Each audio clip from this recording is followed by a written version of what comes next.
Bonjour à tous, je ne suis pas youtubeur, mais je me lance dans le drone FPV, voilà. Et je me suis dit que je pourrais faire une vidéo sur le montage du drone, que je vais vous filmer, que je vais vous présenter. Comme ça, si ça peut en aider certains d'entre vous, ou même découvrir un petit peu toutes les compos que j'ai pris pour faire le drone. Ce que j'ai fait déjà dans un premier temps, c'est monter la frame. Donc la frame, c'est une Vega HD FX de Fred Dodge.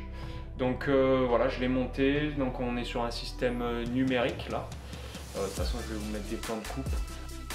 Tout c'est du numérique, donc DJI. Je serai avec les lunettes DJI aussi.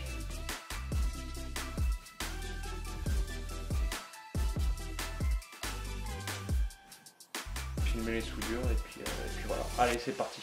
Ok, du coup en fait là voilà, moi c'était mes premières soudures, donc ce que je fais c'est que j'étame les fils et j'en mets aussi sur ma carte de vol.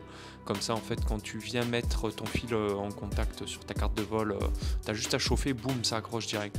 Alors le seul petit, ma première difficulté que j'ai trouvé, c'est quand tu soudes en fait, c'est microscopique. Et moi qui ai des grosses mains, et du coup ben, la précision c'est pas top, mais en s'y reprenant quelques fois ça va, ça passe.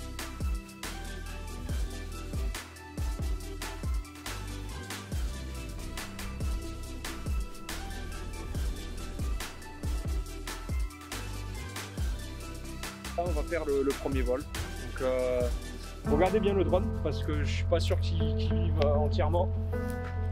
Non mais il est grand. À peu près ici.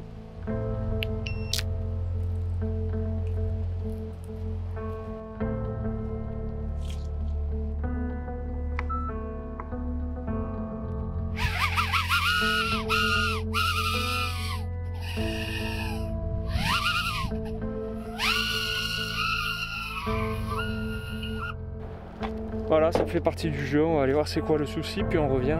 À tout de suite. Il est 6h30 du mat. On va sur le terrain essayer de faire voler le drone pour la deuxième fois. On rigole, il est 10h. Hein. On se lève pas à 6h, nous. Pas des fous quand même. Auto-entrepreneur pour me lever tôt quand même. Alors, en gros, ce qui s'est passé après que le drone ne démarre pas, c'est que j'avais inversé les hélices. Ouais, non, mais ton cadrage, il pue la merde. Ne prenez pas de stagiaire, regarde, tu vois. Pas d'urgence. On recommence, voilà, tu vois, je suis obligé de la refaire. En fait, les 4 hélices, mais ça, je l'ai pas vu sur internet, hein, je l'ai pas vu dans les vidéos parce que j'ai suivi beaucoup de tutos. Et en fait, sur les 4 hélices, il y en avait 2 où il y avait un R d'inscrit. Il y en a 2 qui vont dans le sens de la rotation et 2 anti-rotation, anti-horaire. Et j'ai découvert ça. J'ai pris voilà une plateforme pour faire décoller le drone. Voilà, il est tombé.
fait le topo de ce que j'utilise. Masque DJI, je me suis mis au FPV parce que aussi c'est du numérique et que l'analogique ça m'aurait pas convenu je pense. J'avais pas envie de me bousiller les yeux là-dedans. J'ai acheté cette batterie là, c'est une 5500 mAh parce qu'à la base j'avais pris des Fat Shark qui sont super, qui peuvent se mettre sur le côté, mais en fait le problème c'est qu'elles tiennent pas assez, elles sont trop faibles. Du coup j'ai acheté une 5500, on la fout dans la poche avec le cordon, on vient alimenter le masque. Pour continuer dans les batteries du coup, c'est du 1800 mAh en 120C et c'est à tout, donc bon, tout le monde conseille ce genre de batterie. Moi je me suis dit autant mettre le bon prix dans les batteries pour être tranquille. Donc j'en ai 8 comme ça. Je pense que c'est un minimum pour essayer de s'entraîner quand on vient sur un spot, pour essayer de faire au moins une demi-heure de vol. C'est une télécommande pas trop chère et qui fait le taf. QX7 de chez Taranis, un Crossfire TBS. C'est pour augmenter la portée en fait. Vous l'aviez vu quand je faisais le montage, c'est Vega HD de chez Fred Dodge. Du coup voilà, et ce qu'il y a de bien c'est qu'il file les TPU. Donc on se fait pas trop chier en fait à faire le montage. Tout est prévu pour. Donc les antennes ici, le Air Unit il a sa place avec son TPU. La caméra elle a un TPU de protection. J'ai été chez Studio Sport et j'ai chopé une Mamba. Une Mamba exprès pour le DJI. Du coup il y a une fiche qui relie le Air Unit directement à la Mamba, ça fait des soudures en moins et ça c'est plutôt cool. T-Motor spécial Halloween, alors je sais pas du tout ce que ça vaut, moi ça me convient pour l'instant, voilà. Du coup avec de la gaine tressée pour pas qu'on voit les fils à nu. Et puis voilà, et puis une GoPro 6 parce que c'est ce que j'utilise avec Real Steady Go. C'était une vidéo FPV, j'espère qu'elle vous a plu, donc c'était un gros amateur qui vous parlait. Je sais que ça fait plaisir à plein de monde qui veulent se lancer, de voir différentes versions des gens qui parlent de leur drone. Du coup voilà, si vous avez aimé, mettez un petit pouce bleu et puis abonnez-vous et puis à bientôt. Allez, ciao!